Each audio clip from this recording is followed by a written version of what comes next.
Hello student, स्वागत है आप सभी का अपने YouTube channel chemistry bye Anurag Singh पर। तो दोस्त, इस एपिसोड में हम लोग क्या देखने वाले हैं, कुछ महत्वपूर्ण प्रश्नों के जवाब जो अभी तक लगातार आपके बोर्ड एग्जाम में देखने को मिल रहे हैं। इनमें सूत्र और कुछ टिप्पणी पर प्रश्न आते हैं, तो उन सभी प्रश्नों के साथ इस एपिसोड में उपस्थित हुए हैं। तो सबसे पहली चीज जो होगी वो शुरुआत किससे होगी? सूत्र से होगी। अर्थात पहले हम प्रश्न लिख देते हैं। प्रश्न क्या है कि निम्नलिखित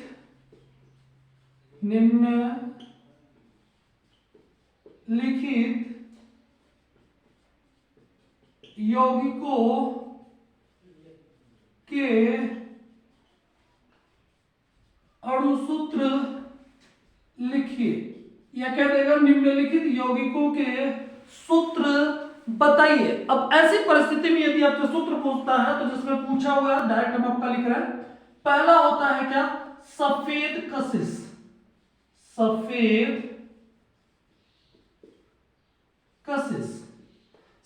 कशिश को हम लोग क्या कहते हैं? तो सफेद कशिश को व्हाइट विट्रियाल कहते हैं। व्हाइट विट्रियाल कहते हैं। इसलिए इसका अणुसूत्र क्या होता है? तो याद रखेंगे ZnSO4.7H2O। दूसरा क्या होता है? तो दूसरा होता है आपका हरा कशिश।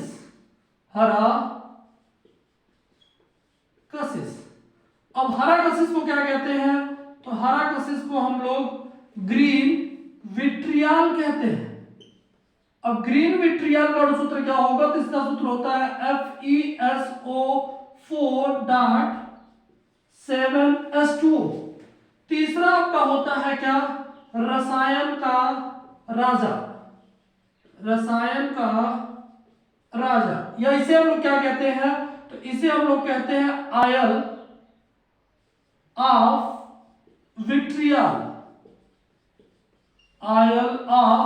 विट्रियाल किसे कहा जाता है? तो उसके लिए याद रखिएगा क्या? H2SO4। चौथा होता है क्या? रसायन की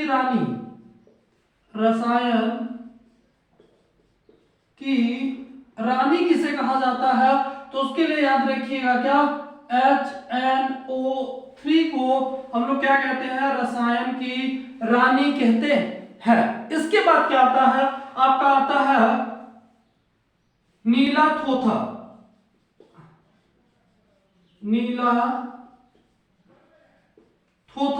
इसका सूत्र क्या होता है? इसका सूत्र होता है CuSO4.5H2O। इसी प्रकार से छठा आपका आता है क्या? छठा आता है आपका मोहर लवण का अणुसूत्र क्या होता है? तो याद रखेंगे FeSO4.NH4 का होल ट्वाइस SO4.6H2O। इसी प्रकार से सातवां होता है क्या? तो सातवां होता है आपका फिटकरी। इसी को हम लोग क्या कहते हैं? पोटास एलम का अणुसूत्र क्या होता है? तो होता है K2SO4.Al2SO4 का होल थ्राइस .24S2। तो सात यौगिकों के अणुसूत्र बताए गए जो अभी आपके एग्जाम्स में पूछे गए थे, जिनमें से लगातार इनमें से 4 आपके अणुसूत्र पूछे गए हैं। तो मैंने आपको 7 बता दिए। सातों का आप अवश्य याद रखिएगा जो सबसे अधिक पॉपुलर है पूछे जाने में। जिनमें एक क्या होता है? सफेद कशिश होता है, जिसे हम लोग व्हाइट विट्रियाल कहते हैं। सूत्र क्या होता है? ZnSO4.7H2O होता है। हरा कशिश क्या होता है? ग्रीन विट्रियाल होता है, जिसे FeSO4.7H2O कहा जाता है। इसी प्रकार से रसायन का राजा या फिर आयल ऑफ विट्रियाल किसे कहा जाता है? तो याद रखेंगे H2SO4 सल्फ्यूरिक अम्ल को। और रसायन की रानी किसे कहा जाता है? तो नाइट्रिक अम्ल को, जिसका सूत्र क्या होता है? HNO3 होता है। इसी प्रकार से नीला थोथा क्या होता है? तो नीला थोथा का सूत्र क्या होगा? CuSO4.5H2O होता है। इसी प्रकार से मोहर लवण का सूत्र क्या होगा? FeSO4.NH4 का होल ट्वाइस SO4.6H2O होता है। और फिटकरी या पोटासियम का सूत्र क्या होता है? K2SO4.Al2SO4 का होल थ्राइस .24S2O होता है। तो ये देख लीजिए, इसे ये अणुसूत्र आपके पूछे गए। यदि आपको किसी यौगिक का अणुसूत्र चाहिए तो आप कमेंट सेक्शन में भेज दीजिएगा, उनके अणुसूत्र आपको बता दिए जाएंगे जो छूट रहे होंगे। अब हम लोग क्या देखते हैं जो आपके एग्जाम्स में पूछे गए प्रश्न है।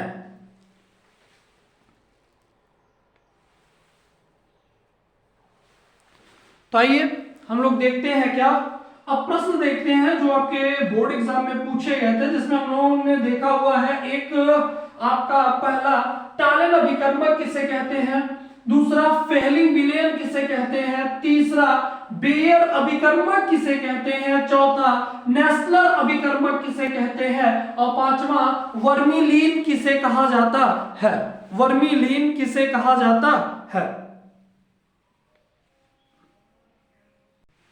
अब निम्नलिखित प्रश्नों के हम लोग जवाब जान लेते हैं। पहला, इसमें से क्वेश्चन आपका लिख रहे हैं क्या, निम्नलिखित को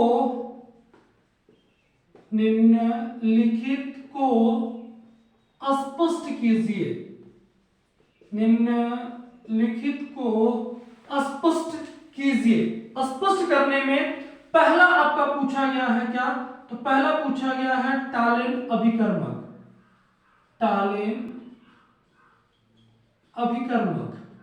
अब टालेन अभिकर्मक किसे कहा जाता है, तो याद रखिएगा अमोनियम हाइड्रोक्साइड और सिल्वर नाइट्रेट के मिश्रण को टालेन अभिकर्मक कहते हैं। आइए इसे लिखित रूप में देख लेते हैं क्या, अमोनियम हाइड्रोक्साइड, अमोनियम हाइड्रोक्साइड व सिल्वर नाइट्रेट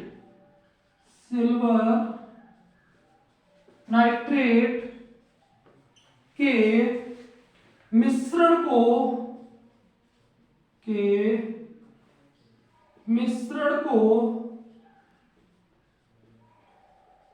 टालेन अभिकर्मक कहते हैं, टालेन अभिकर्मक कहते हैं। याद रखने के लिए आपका हम यहाँ पे लिख दे रहे हैं कि टालेन अभिकर्मक क्या होता है, तो टालेन अभिकर्मक के लिए अणुसूत्र याद रखिएगा क्या, अमोनियम हाइड्रोक्साइड और क्या होता है, तो होता है सिल्वर नाइट्रेट। अमोनियम हाइड्रोक्साइड और सिल्वर नाइट्रेट के मिश्रण को हम लोग क्या कहते हैं, टालेन अभिकर्मक कहते हैं। इसी प्रकार से आपका दूसरा पूछा जाता है फेहलिंग विलेयन, फेहलिंग विलेयन। अब फेहलिंग विलेयन क्या होता है, तो जलीय कॉपर सल्फेट और क्षारीय सोडियम पोटेशियम टार्ट्रेट के मिश्रण को फेहलिंग विलेयन कहा जाता है। किसको किसको, जलीय सल्फेट और क्षारीय सोडियम पोटेशियम टार्ट्रेट के मिश्रण को फेहलिंग विलेयन कहा जाता है। आइए लिखित रूप में देख लेते हैं क्या, जलीय कॉपर सल्फेट व क्षारीय सोडियम पोटेशियम, क्षारीय सोडियम पोटेशियम टार्ट्रेट के मिश्रण को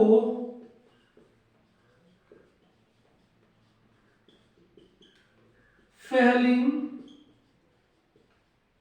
विलेयन कहा जाता है, फेहलिंग विलेयन कहा जाता है। अब यहां पर याद रखने के लिए वाक्य तो आप किससे याद रखेंगे, तो उसके लिए यहां पर है फेहलिंग विलेयन बराबर क्या होता है, तो आपका हम लिख दे रहे हैं क्या, एक होगा आपका जलीय कॉपर सल्फेट और दूसरा क्या होगा, तो दूसरा होगा आपका क्षारीय क्या, सोडियम पोटेशियम टार्ट्रेट, क्षारीय सोडियम पोटेशियम का टार्ट्रेट। इसी प्रकार से तीसरा पूछा गया है, तीसरा क्या पूछा गया है, नेस्लर अभिकर्मक, नेस्लर अभिकर्मक। अब नेस्लर अभिकर्मक किसको कहा जाता है, तो उसके लिए याद रखिएगा अणुसूत्र क्या, CuHgI4 को ही हम क्या कहते हैं, नेस्लर अभिकर्मक कहते हैं। अगर नाम जानना चाहे तो क्या नाम इसका हो जाएगा, तो नाम हो जाएगा पोटेशियम टेट्रा आयोडो मर्क्यूरेट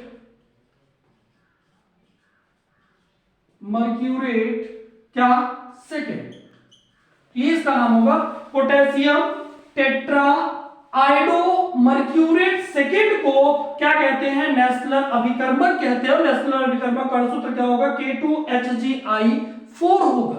इसी प्रकार से चौथा आपका आता है क्या, बेयर अभिकर्मक।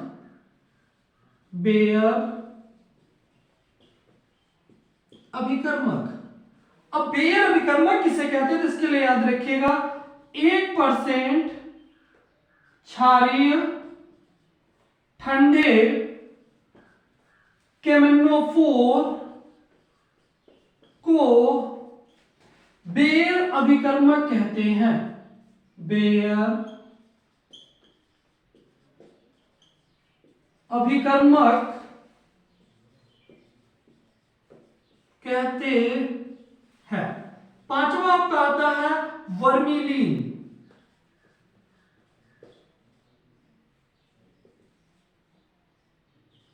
वर्मिलीन किसे कहा जाता है, तो वर्मिलीन के लिए याद रखिएगा क्या, HgS। क्या याद रखेंगे, HgS। तो यहां से आइए देख लीजिए, दो चीजें मैंने बताया है। टालिन अभिकर्मक किसे कहा जाता है, तो याद रखने के लिए क्या याद रखेंगे, अमोनियम हाइड्रोक्साइड और सिल्वर नाइट्रेट के मिश्रण को हम लोग क्या कहते हैं, टालिन अभिकर्मक कहते हैं। इसी प्रकार से फेहलिन विलयन किसे कहा जाता है, तो जलीय कॉपर सल्फेट क्षारीय सोडियम पोटेशियम टार्ट्रेट के मिश्रण को फेहलिन विलयन कहा जाता है।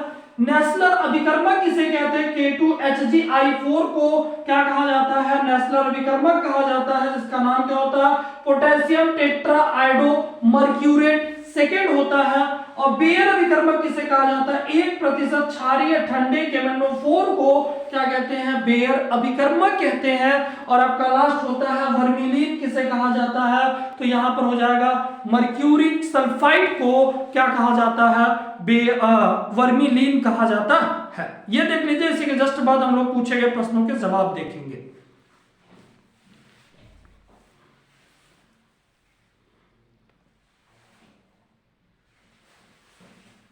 आइए अब हम लोग देख लेते हैं पूछे गए प्रश्नों के जवाब। जो आपके क्लोरोफॉर्म, हेलोएल्केन और हेलोएरीन से रिलेटेड आपके प्रश्न पूछे गए हैं, उनको देखते हैं। जिनमें पूछा गया पहला प्रश्न क्या है कि क्लोरोफॉर्म को अंधेरे कमरे में रखा जाता है क्यों। या तो प्रश्न हो जाएगा क्लोरोफॉर्म को सूर्य के प्रकाश के अनुपस्थिति में रखा जाता है क्यों। आइए प्रश्न लिख लिया जाए पहले, क्या क्या क्वेश्चन होगा, क्लोरोफॉर्म को अंधेरे कमरे में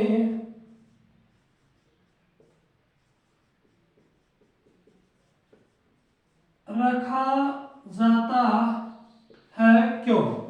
या तो प्रश्न आपका क्या हो जाएगा, तो प्रश्न हो जाएगा आपका क्या, क्लोरोफॉर्म को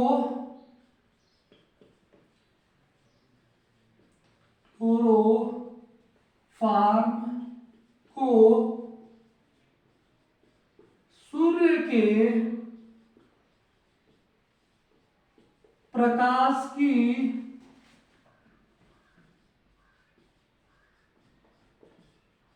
अनुपस्थिति में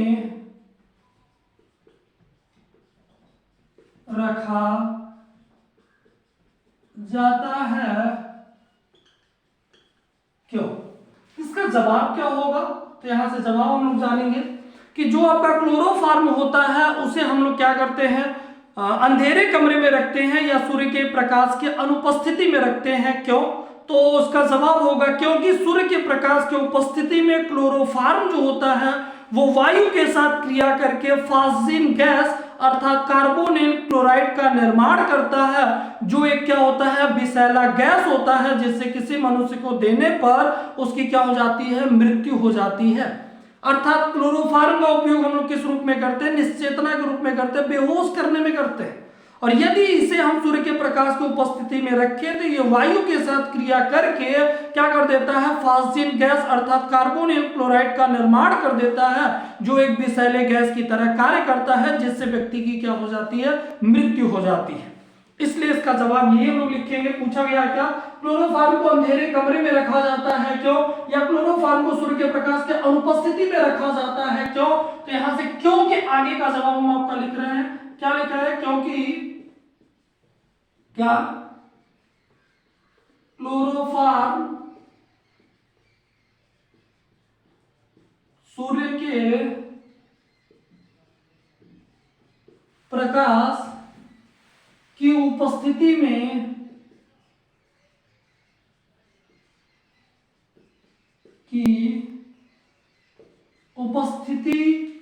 में वायु के साथ क्रिया करके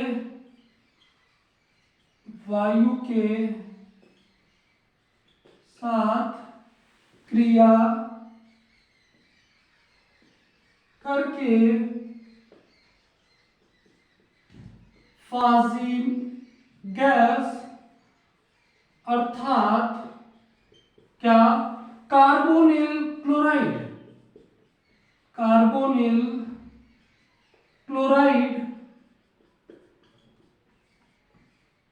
का निर्माण करता है, जो एक विषैले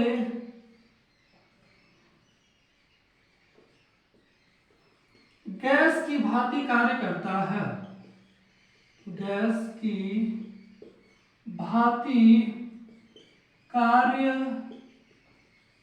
करता है। अब इसका समीकरण क्या होता है, तो हो जाएगा CHCl3, इसका क्या कर देंगे O2, ये क्या होगा, सूर्य के प्रकाश की उपस्थिति, सूर्य के प्रकाश की उपस्थिति को किससे प्रदर्शित करते हैं हम लोग, H से प्रदर्शित करते हैं। अब यहां से क्या बन जाएगा, आपका बन जाएगा 2COCl2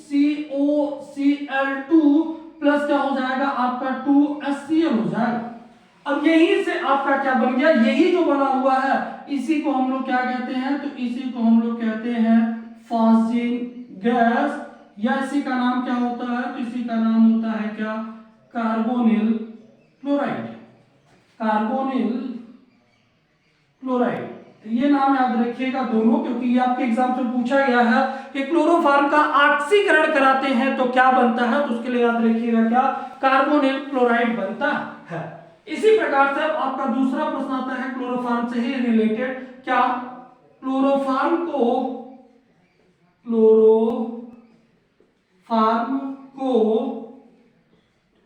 सामान्य बोतल में नहीं रखा जाता है क्यों, नहीं रखा जाता है क्यों, या तो इसी का प्रश्न पूछा गया है क्या, दूसरा क्लोरोफॉर्म को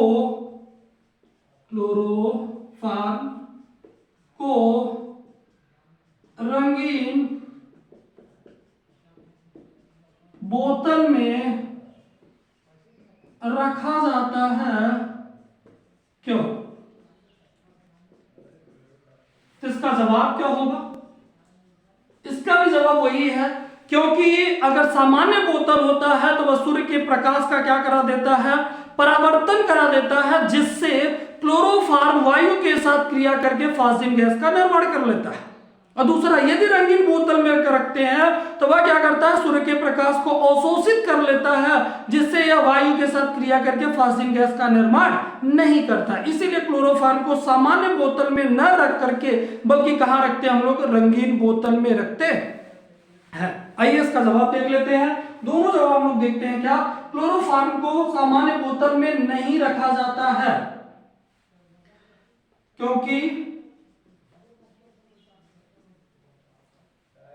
क्लोरोफॉर्म,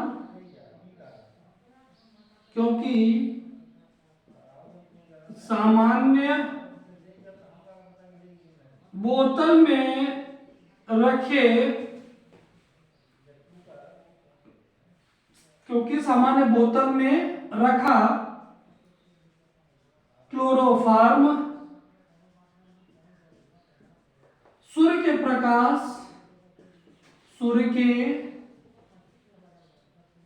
प्रकाश का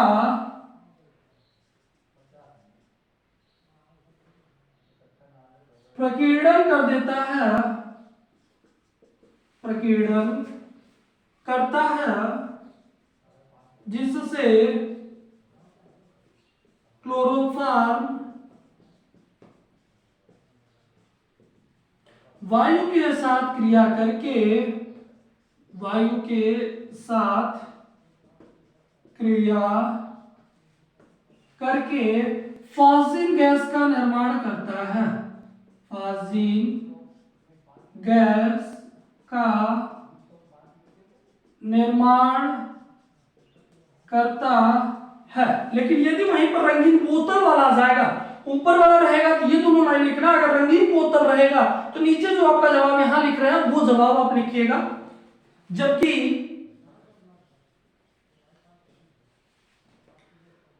क्लोरोफॉर्म को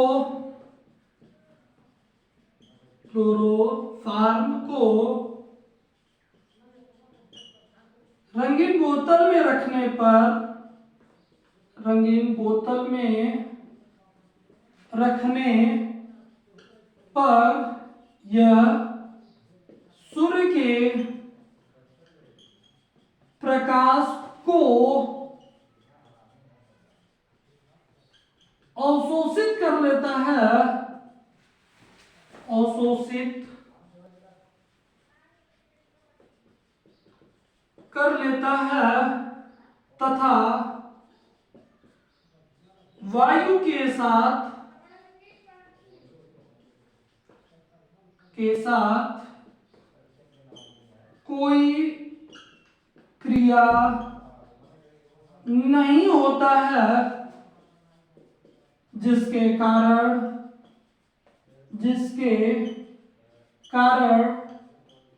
फॉस्फिन गैस का निर्माण नहीं होता है। तो रंगीन बोतल में क्यों रखा जाता है, तो उसका जवाब मैंने आपको बता दिया। क्या?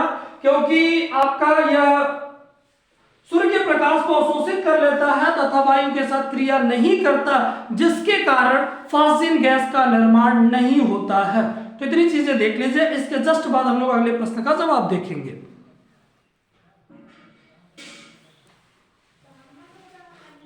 अगला प्रश्न आपका क्या है कि क्लोरोफॉर्म में एथिल अल्कोहल मिलाकर रखा जाता है क्यों?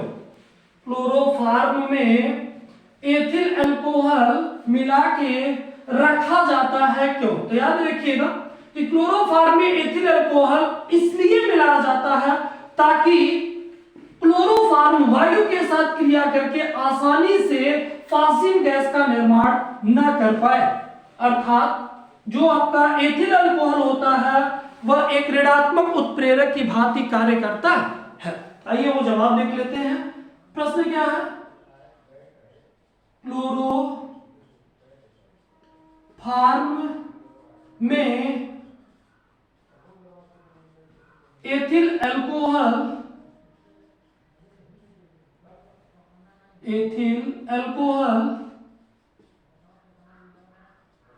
मिलाया जाता है क्यों?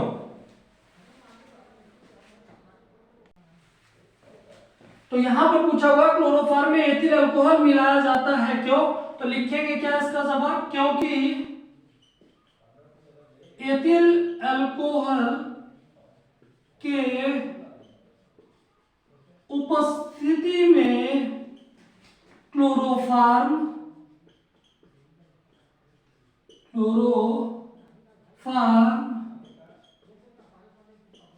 आसानी से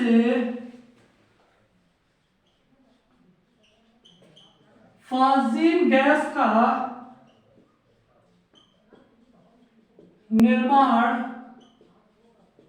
नहीं कर पाता है, नहीं कर पाता है, अतः एथिल अल्कोहल ऋणात्मक उत्प्रेरक की तरह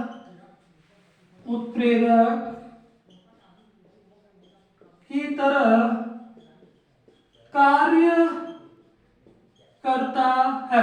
यदि प्रश्न हो जाए कि जो आपका ये एथिल अल्कोहल होता है क्लोरोफॉर्म में ऋणात्मक उत्प्रेरक की तरह कार्य करता है, समझाइए, तो उसका भी जवाब आप यही लिखिएगा। अगला प्रश्न आपका आता है जो कि ये भी आपका एग्जाम में पूछा गया है कि शुद्ध और अशुद्ध क्लोरोफॉर्म का पहचान कैसे करेंगे। अब इसका जवाब क्या होगा, तो उसके लिए याद रखिएगा कि जो आपका शुद्ध क्लोरोफॉर्म होता है वह सिल्वर नाइट्रेट के साथ क्रिया करके कोई सफेद अवक्षेप नहीं देता, अर्थात सिल्वर नाइट्रेट के साथ क्रिया नहीं करता। लेकिन अशुद्ध क्लोरोफॉर्म जो होता है वह सिल्वर नाइट्रेट के साथ क्रिया करके सफेद अवक्षेप देता है, जो स्पष्ट करता है कि क्लोरोफॉर्म अशुद्ध है। यदि सफेद अवक्षेप मिला तो आपका अशुद्ध क्लोरोफॉर्म होगा, और यदि आपका सफेद अवक्षेप नहीं मिलता है तो शुद्ध क्लोरोफॉर्म होगा। तो वही चीज आप लिखेंगे कि शुद्ध क्लोरोफॉर्म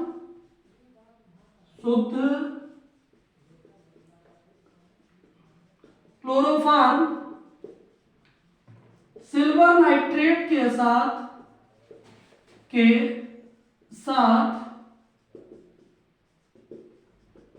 क्रिया नहीं करता है, अर्थात कोई सफेद अवक्षेप प्राप्त नहीं होता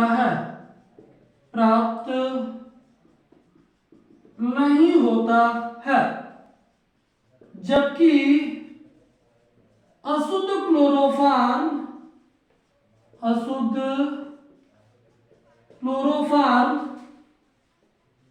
सिल्वर नाइट्रेट के साथ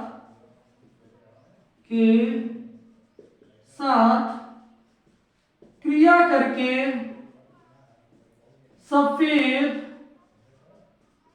अवक्षेप देता है। यदि आपका सफेद अवक्षेप प्राप्त हुआ तो क्या होगा, अशुद्ध क्लोरोफॉर्म होगा, और यदि सफेद अवक्षेप प्राप्त नहीं होता है तो इसका मतलब आपका क्या होगा, शुद्ध क्लोरोफॉर्म होगा। अगला आपका प्रश्न आता है यहीं से वो कि हम लोग क्या करते हैं, सिल्वर नाइट्रेट को रंगीन बोतल में रखा जाता है, क्यों, यह भी आपका प्रश्न पूछा गया है। तो आपका जो ये आपका सिल्वर नाइट्रेट होता है इसे भी रंगीन बोतल में रखा जाता है, क्यों, क्योंकि इसके अपघटन के फलस्वरूप अर्थात सूर्य के प्रकाश की उपस्थिति में यह अपघटित होकर हमें क्या देता है, सिल्वर देता है। मैंने जो जवाब बताया वही हमने लिखा हुआ है कि सूर्य के प्रकाश की उपस्थिति में सिल्वर नाइट्रेट अपघटित होकर सिल्वर में बदल जाता है, इसीलिए हम लोग क्या करते हैं, सिल्वर नाइट्रेट को रंगीन बोतल में रखते हैं। तो आज के एपिसोड में आपको इतना ही, फिर मिलते हैं नए एपिसोड में पूछे गए आपके यूपी बोर्ड एग्जाम में प्रश्नों के साथ। तो आज के लिए इजाजत दीजिए, धन्यवाद, नमस्कार, आभार।